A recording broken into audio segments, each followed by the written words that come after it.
Right,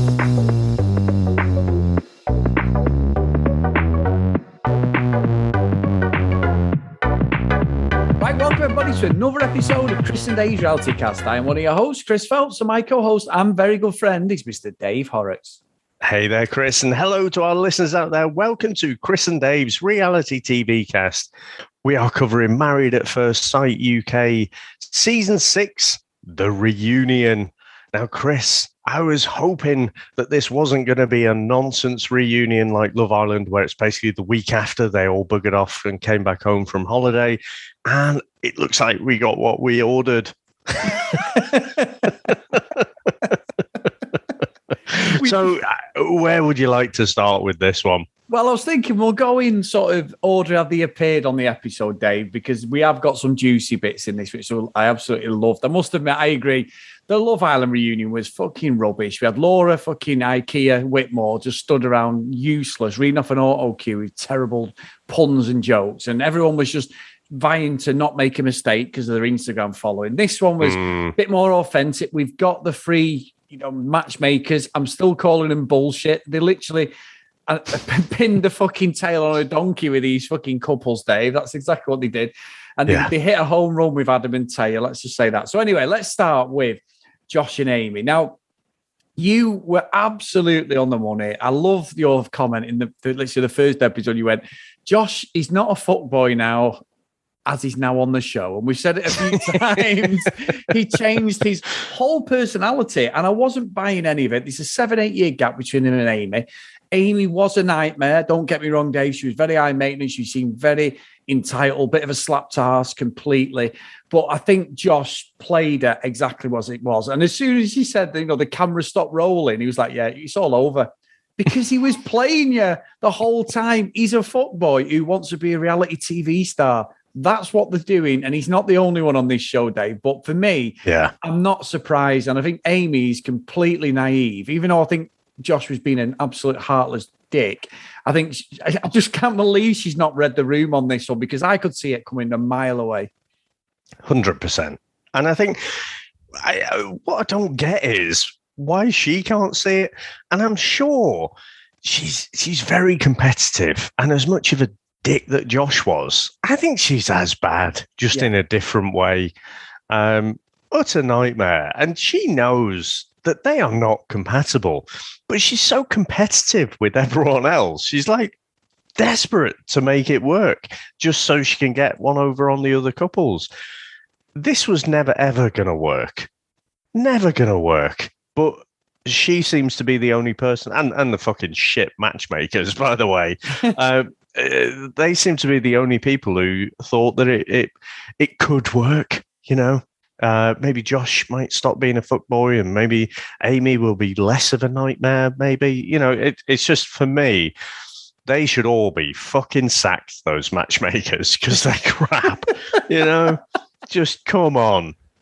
Or just come clean.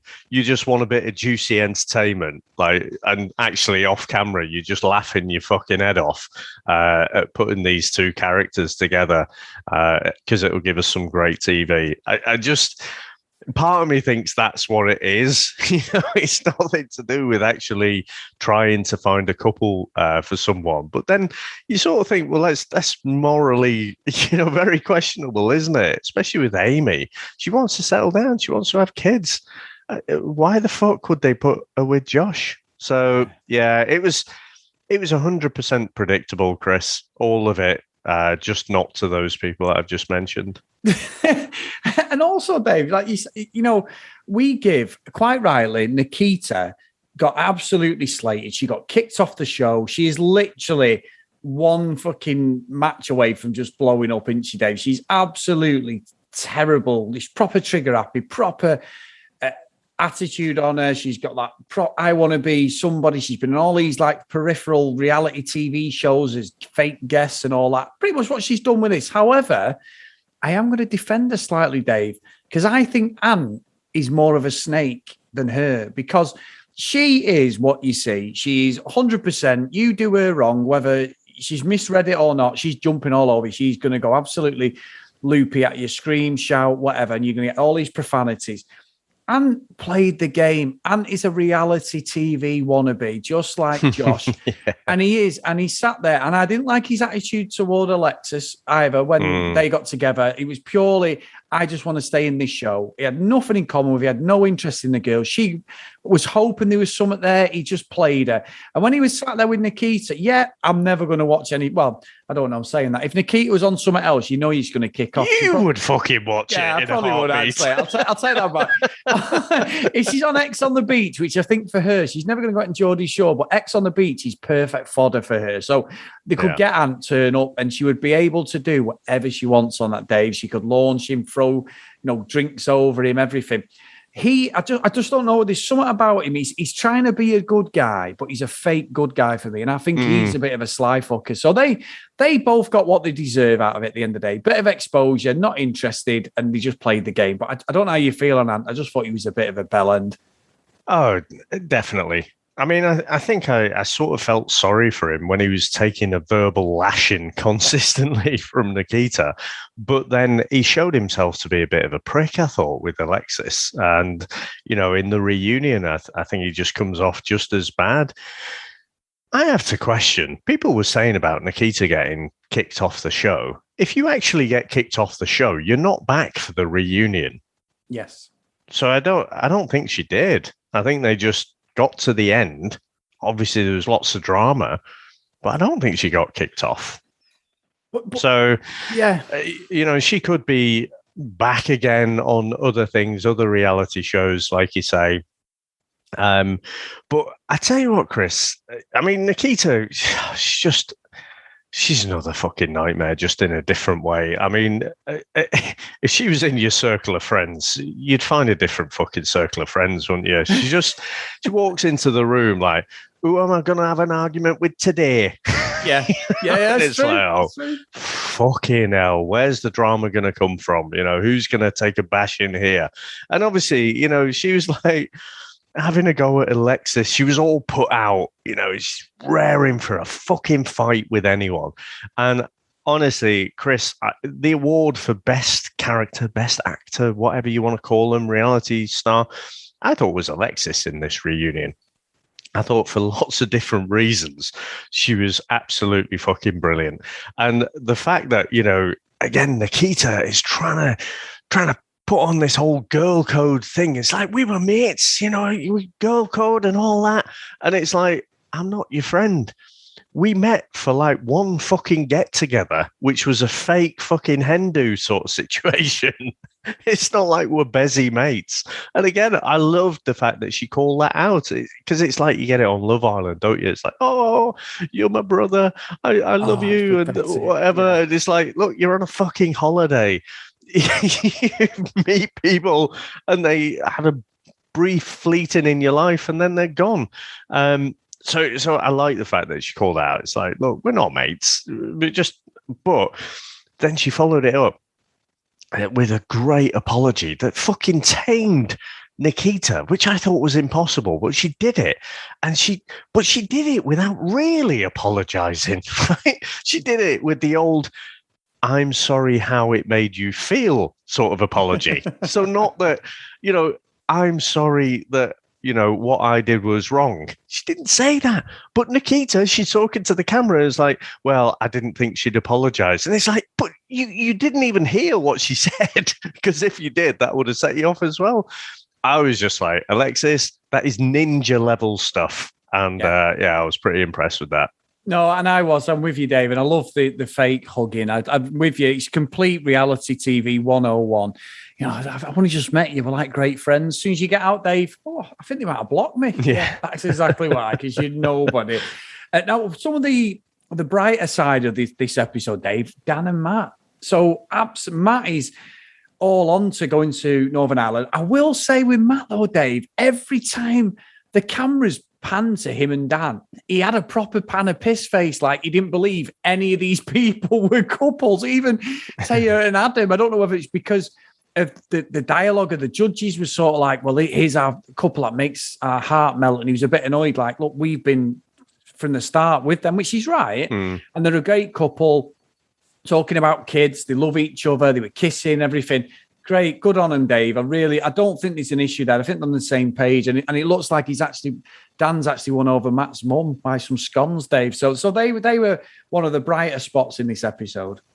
Yeah, I think I'm pleasantly surprised. I thought the location thing would derail them. I mean, from day one, pretty much, they looked well matched. Although I think Matt, he did question, didn't he? He was like, "How old are you?" sort of thing. He wasn't took him by surprise that, but you could see there was an instant chemistry, and they've been great together, except when the whole discussion of where are they going to live, and like I say, when you kind of being the outsider, it had like picture of Matt and Dan sat together in like the back. It looked like an old terrace house, didn't it? With all the overgrown like grass out the back, and you pan to like these beautiful beaches and stuff. It's like it's not even a fucking conversation, surely, but to Matt it was. But look, they seem to have gotten over that, so good for them, and I'm glad for them. I do think chemistry wise, they probably win the show. I think they're absolutely there from day one. And I'm really happy for them. Yeah, me too. And moving on to one of the controversial couples, Day, we have Megan and Rob, as they were calling him tonight, but he's been called Bob through the whole series. And I've got to say, Dave, Bob's the guy who he's got £1 million, and then all of a sudden he starts bigging himself up and he drops it down the toilet, his ticket, because he's there. It's a great analogy. I don't know where the fuck I'm going with this, Dave. I don't know. Just laugh at the right points, Dave. I don't know what I'm saying. But he goes and sits down and they're talking to him and Megan. And he's like, yeah, well, because of him, and fucking Jordan has not got a poker face at all, Dave. He was fuming. I'm only joking, mate. I'm like, Bob, we all felt sorry for you. You were a good guy who got fucked over by Megan. She cheated on you. She treated you like shit. She made you sleep on the fucking sofa because she's got that princess complex. She's a dick as well. But I'm off the Bob train, I've got to say, Dave. I believe he's a lovely guy. But watching that on the reunion, I was like, Bob, it's over. Let it go. What Jordan did had nothing to do, really, with Megan not liking you. She didn't like you from the start in a romantic way. They might be good friends now. That was more the cherry on the cake, Dave. That was it. It was nothing more than just I don't want to be with Bob. But I think Bob is still bitter towards Jordan. He's like, no. But then Jordan was giving Paul shit, going, well, I'm apologising to Rob. And then eventually like, well, you're not going to apologise to Megan. You're putting me on, Paul's like, you're putting me on blast. No, I'm just telling you, you don't understand. And I was like, wow. Because he'd said, Jordan, Annie, in the press that, as we were watching it, I'm not happy with the edit in this show. They've edited me completely wrong. Everyone needs a bad guy. And then you watch him on that going, they've edited nothing out. You're a fucking cock, mate. An absolute arrogant cock. Well, Michelle, if you're listening out there from Radio Berkshire, BBC Radio Berkshire, would be great to have Bob and Chris on, I think.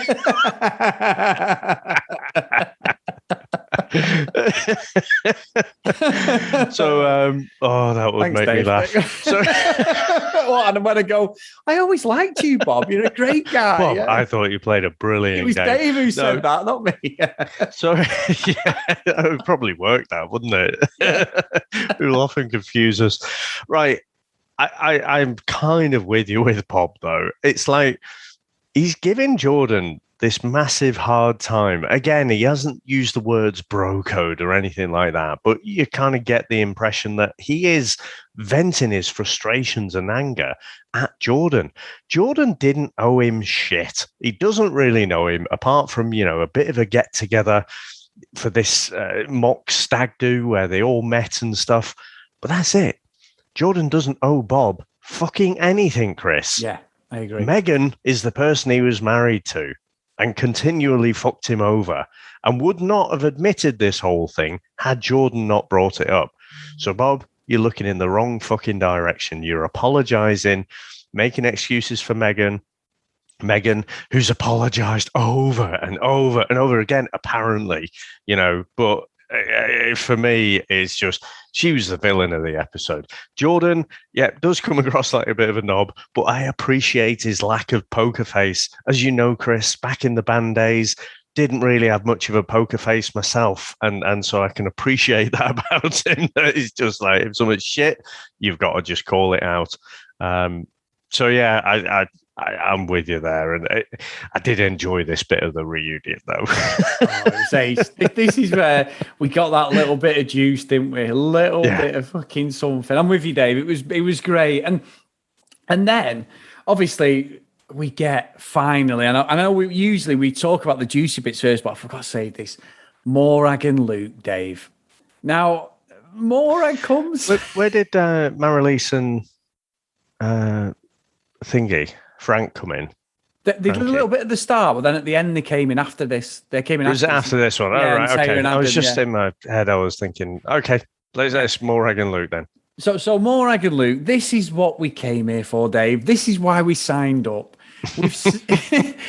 Morag comes on, and she is perfect at playing the victim, isn't she? She's been horrible to Luke the whole way through. I've not seen anybody sticking up for her. Luke's a bit of a wet lace. I did say about his mum. You know, she seems to interfere a lot in his life. It may be because he was in such a bad place, and a lot of things had changed anyway in his life because he was so hurt by his relationship. So I can sort of get that. I'd be protective of John if it was me. I understand that. But Morag's there slating Luke, going, well, he's not even rang me. And then he went, hang on, I've texted you every day because you said you wanted space. When we had a conversation, you said, it's just a TV show. And she went, I did not. And I'm like, Morag, your nose is big as mine, and it's getting bigger and fucking bigger, fucking Pinocchio. What an absolute blagger she is, Dave. Yeah, 100%. And I'm glad. I didn't think this was going to happen, but Luke has finally got to that point where he's just like, hang about, I'm fighting for this thing, and it isn't actually real. And so, yeah, Morag, hats off to her, plays a brilliant victim. But let's face it, come on, we know these characters. We know the dynamics of that. She even said, Chris, I should have wrote down the line, but it was something like, I didn't expect to find anyone here. and it's something like that, wasn't it? And it was like, oh, here we go. So you've flipped it now. You've come on, married at first fucking sight, not expecting to find someone. What did you come here for? So, yeah, I think good on Luke for finally fucking waking up and smelling the coffee. And, Morag will be... This is brilliant for Morag, isn't it? It plays into her whole storyline herself, that men are all bastards. And that, she got fucked over by Luke. Brilliant. So when she appears on the next fucking thing, she can take that with her. Whereas Luke, I do actually think he was sort of trying to find someone, and he was bought into the whole process, and then just realized, that I'm the only one playing this game. I agree. And I think as well, it's not just because of, she's not unhappy that Luke's not with her and she's not with Luke. It's because she's not the one who's got the final say on the end of that relationship. She thought she had Luke at the end of a fucking dog lead, and she could just tug on it whenever she wanted, and he'd come running to her, and she'd probably be doing all sorts behind his back. This is me just assuming, Dave, so you forgive me, it's not you saying it. And he would literally just come running, and that's what she thought. And basically he's gone, you know what?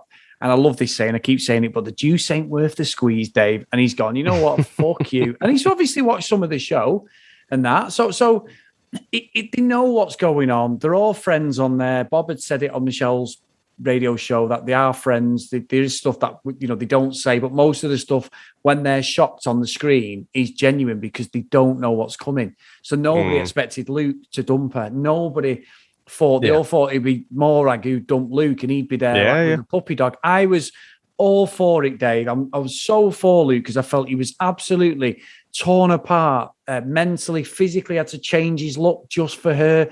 You can't do that. You can't mold somebody into something they're not. You just can't. You either love them or you don't, and that's it. And I think good luck to Luke. I hope he does find someone. Morag, we'll see you on X on the Beach or fucking whatever no-mark reality show you're going to be on next. Because I think she'll be on Celebrities Go Dating, Dave, even though she's not a celebrity, but she'll be on some crap TV show.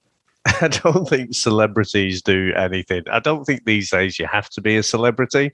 That's the thing, isn't it? The bar is so low now for those shows. That's why they can come on things like this. And it's like, I'm a celebrity now. But I tell you, again, Chris, I'm going to have another go at the matchmakers because that fucking Paul Brunson in particular, right? He's always, when he gives Luke the little pep talk, all his conversation is around the influence that Luke has on Morag. And he's just got a complete blind spot for the fact of, well, what influence is Morag having on Luke? Yeah. Okay, he's trying to fucking put on some new clothes and basically change who he is.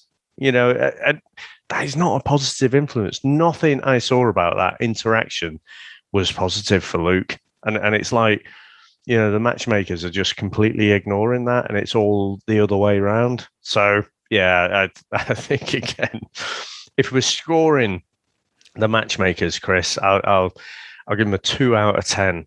I think for basically they hit it right with Adam and Taya, didn't they, and Matt and Luke, and that's it. But come on, I don't think you could see from episode 1 pretty much. I think, couldn't you? Who was going to be actually matched properly.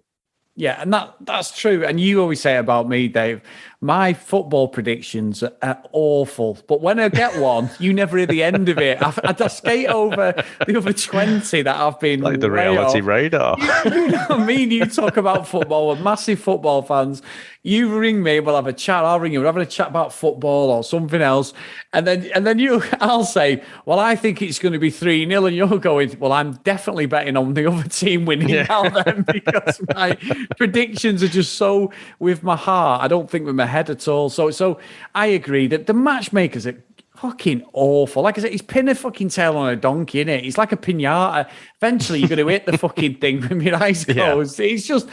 They have to do it for the TV. They have to do it because if you just had like couples like Luke got with someone and they just lived happily ever after, that's a shit TV show. So there's got to be something to ruin it. Morag and Luke were one of the best things to happen to this season, whatever I think of her, because she made it entertaining. Nikita did at the start. Once she went, we needed someone else, and Morag took over. I'm not going to... I've got to say, Dave, you got a lot of praise online because your impression of Morag is so good. Absolutely amazing. But I'm not going to miss that fake just talking and then bursting into fake crying straight away. It's bullshit. But it's been amazing so far. Yeah, I think the best one was when she was having a go at Josh. And you remember that one? That was probably the highlight for me, where she's proper having a go at him and like, oh, he'll never change, and he was DMing me and stuff like that. And she's like, it happened ages ago. And it's like, but you fucking brought it all up. Yeah, just... She's going, I don't know why you even brought up what's going on. It's like, you fucking brought that up mid-season, you silly woman. But unbelievable. Now, Dave, I've got to say this.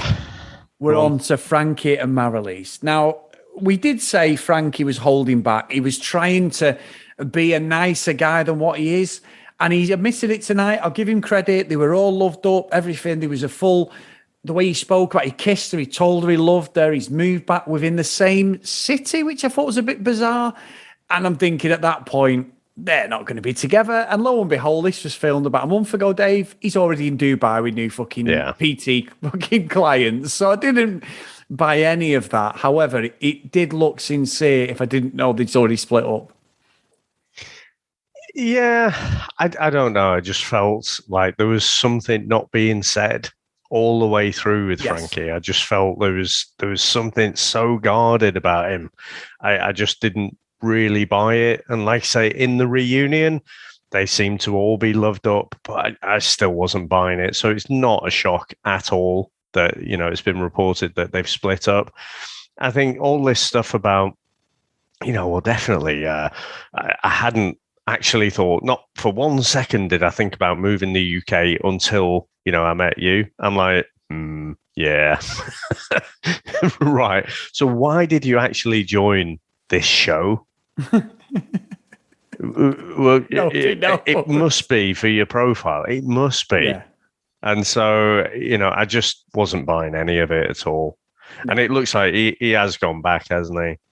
Yeah, he's gone, and I don't think we're going to see that again. But you can hire Maralise and Morag for £25 if you want them to do a birthday or a shout out for you, Dave, just in case you're missing them. Definitely not spending 25 quid on anything to do these people. However, it is there if you're that desperate for that attention, guys. So very good. So to finish off the show, Dave, we finished with Love's Young Dream, which was Adam and Taya. Again, I have nothing to question on these. I think they are cute. It was a bit of a VT on a couple of the very, very slight struggles and disagreements they had. But these two are just well into each other. And I'd say probably if I said in a year they'd split up, I'd agree with that. I think these are going to make a real go of it, Dave. I think they'll have a go at it. I mean, there are little cracks, to be honest, that I would question in the longer term.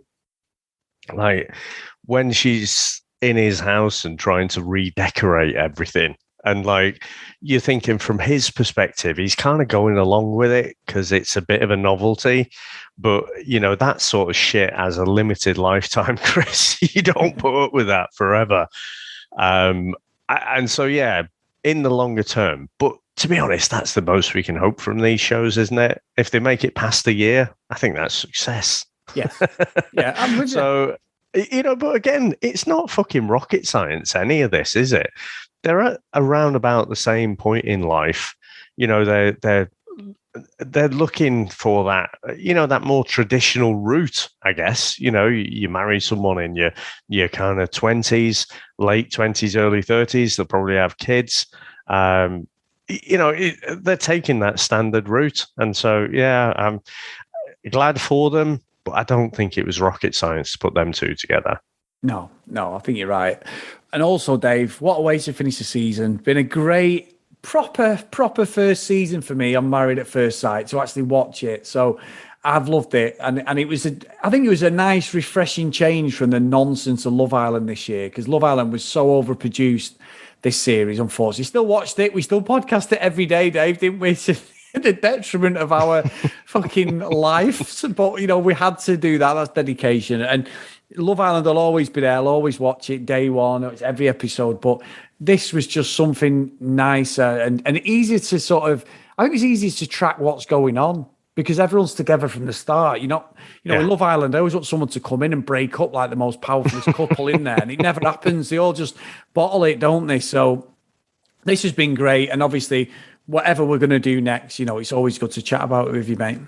Yeah, no, it's great fun. And Chris, when you go on these articles and then you follow, a bit more gossip, there's rumors that Luke and Maralise might be together.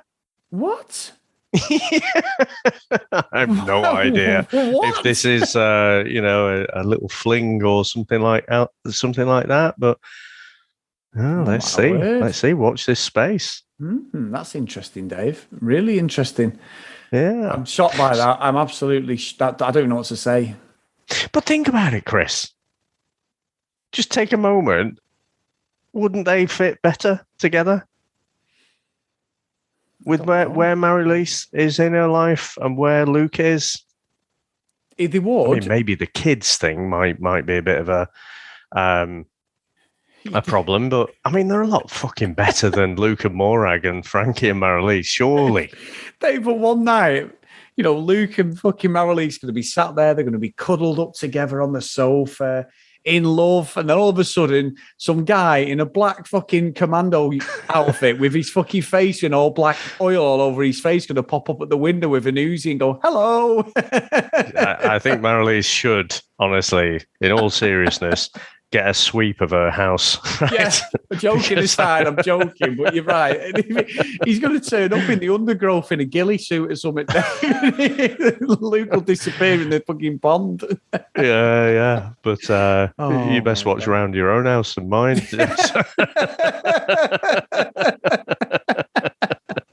I want to joking, Frankie. But anyway, Dave, love you. It was my release all along. I always said you're a good guy. So big thank you to our Patreons. If you want to support us, guys, go to patreon.com/CD RealityCast. And the roll call of honor for today is breathe, Chris, breathe.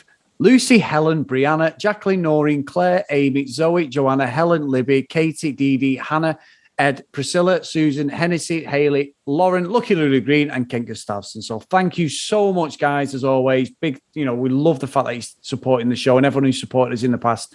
It's great stuff. And if you do want to follow us on social media, at CD RealityCast, if you want to email us, cdrealitycast@gmail.com. And they say Chris and Dave's Reality Cast there, Dave. I don't know where that email comes from. So, Mr. Horrocks, have you got anything before we go? No, so, I mean, we've got our poll in the running at the minute, haven't we? So what are we going to look at next? So we'll see what the results are and have a chat about that over the next week. But obviously, Married at First Sight Australia, I know it's been shown over there already, but that's broadcasting in the UK at the moment. I've watched the first episode, Chris, and I have to say, that looks like it's shaping up for a good drama-filled episode as well.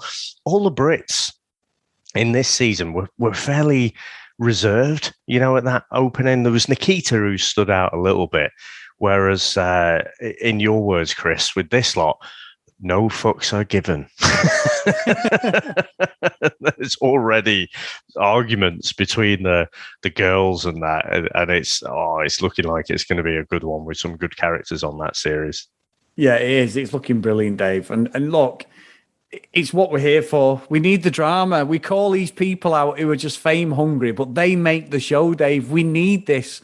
So we need a bit of backstabbing. We need a bit of cheating as well, Dave. Don't condone it in real life, but for a reality TV show, I'm all for it, Dave. And it's the dinner parties with MAFS, isn't it? Yes. Those are the things. That's when all the grievances are aired. And so, yeah, I really do like this series. No, brilliant, mate. Brilliant. Right, well, Mr. Horrocks, I will see you next time. Thanks for listening, everyone. I'll speak to you next time.